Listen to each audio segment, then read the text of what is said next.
ایک بچہ پیدا نہیں ہوتا ابھی اس کے منہ میں فیڈر ہوتا ہے کہ اس کے پیچھے ہاتھ باندھ کے کھڑے ہو جاتے ہیں، جناب بچہ بڑا پہنچا ہوا ہے۔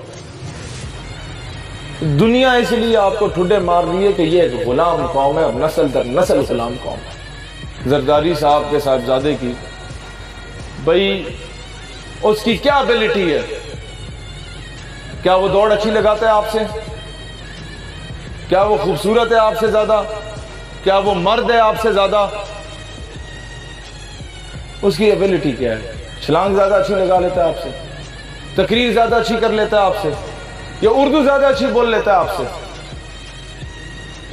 اس میں کون سی ایسی ابیلٹی ہے جو آپ لوگوں میں نہیں ہے؟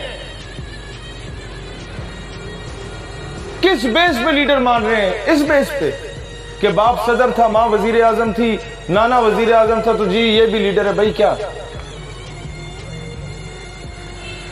کس بیس پہ بھائی؟ انے واق قوم کو ٹرک کی بتی کے پیچھے لگایا ہوا ہے۔ خدا کا واسطہ ہے اپنے اندر سے یہ ذہنی غلامی نکالو۔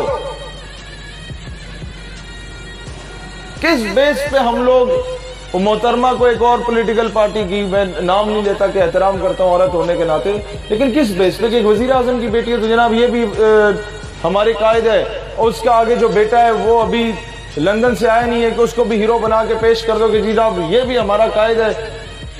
اور ابھی چودراہٹ بھائی جان ہوگی ہے ختم۔ پہلے ہوتا تھا پنڈ کا ایک چودھری، اب جب سے لوگوں نے یو کے اور یہ دبئی اور سعودیہ جانا شروع کر دی ہے نا، ہر پنڈ میں 12 14 بڑے گھر بننا شروع ہو گئے، چودراہٹ ہوگی ہے تقسیم۔ اب یہ ڈر اپنے ذہن سے نکالو کہ فلانا ہنج کر دے گا، فلانا ہنج کر دے گا، فلانے دے کول اسلحہ ہے، اور ہر بندے دے کول اسلحہ ہے۔ ہر بندہ چودھری ہے تو ہر بندہ بدماش ہے۔ لہٰذا اب جو آگے سیاست ہوگی وہ بدماشی یا چودراہٹ کی بنیاد پہ نہیں ہوگی، اب جو آگے سیاست ہوگی وہ دلیل اور لاجک کی بنیاد پہ ہوگی انشاءاللہ تعالی۔ کہ آگے ہمیں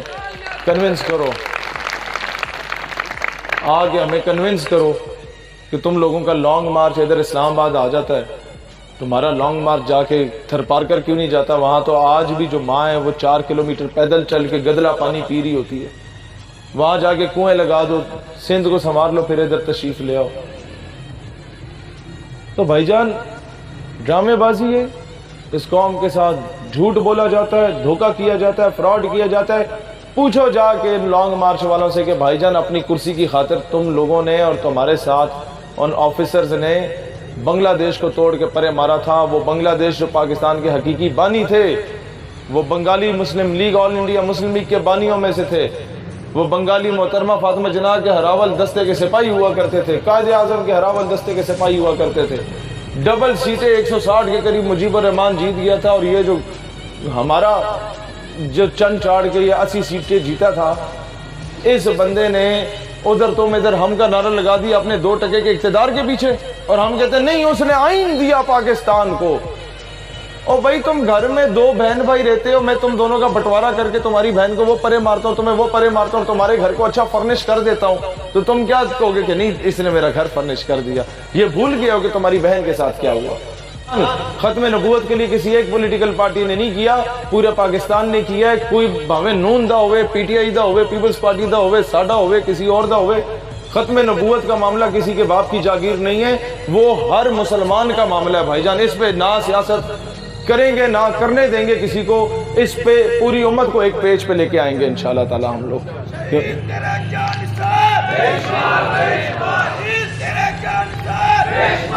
اور اس کے بعد ہم لوگوں نے جب شروع کیا تھا تب بھی کالج لائف میں جب میں اے ٹی آئی میں ہوا کرتا تھا، 40 روپے مجھے روزانہ ابا جی دیا کرتے تھے، جس میں سے 20 روپے کی پیپسی، 20 روپے کا بن سموسہ ملتا تھا سر سید کالج ایف جی سر سید راول پنڈی۔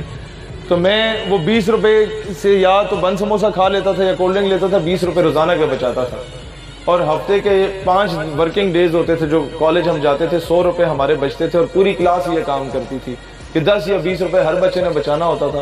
اس سے ہم لوگ پینافلیکس بنوا کے جناب ریلی نکال کے جا رہے ہیں، یہاں سے ہم نے شروعات کی تھی۔ 2011 میں نے جب ٹیری جونز نے بدبختی کی گستاخانہ فلم بنائی تھی 2012 میں غالباً، تو امریکن ایمبیسی کی طرف جو پہلا جلوس گیا تھا اس وقت میں 17 سال کا تھا اور میں ہزاروں نوجوانوں کی قیادت کر کے وہاں گیا تھا، اور اگلے دن پورے پاکستان میں حکومت پاکستان نے سرکاری سطح پہ یوم عشق رسول کا اعلان کیا تھا۔ تو الحمدللہ ہم لوگوں نے زیرو سے سٹارٹ لیا، اور ہمارے وہم و گمان میں بھی نہیں تھا کہ جو لوگ جن کے دروازے کھٹکھٹائے جاتے تھے اور نو لفٹ کا بورڈ لگا ہوتا تھا، پھر وہ لوگ بھی ہمارے کارواں میں شامل ہونا شروع ہو گئے تھے۔ اگر کوئی لفٹ نہیں کرا رہا آج تو اس کا مطلب یہ نہیں ہے کہ وہ مغرور ہے، اس کا مطلب یہ ہے کہ وہ آپ کو اور ہمیں اس قابل ابھی نہیں سمجھتا۔ جب ہم خود کو اس قابل بنا لیں گے، محنت کریں گے، مشقت کریں گے، تو آٹومیٹیکلی وہ بھی آپ کے کارواں میں آئے گا۔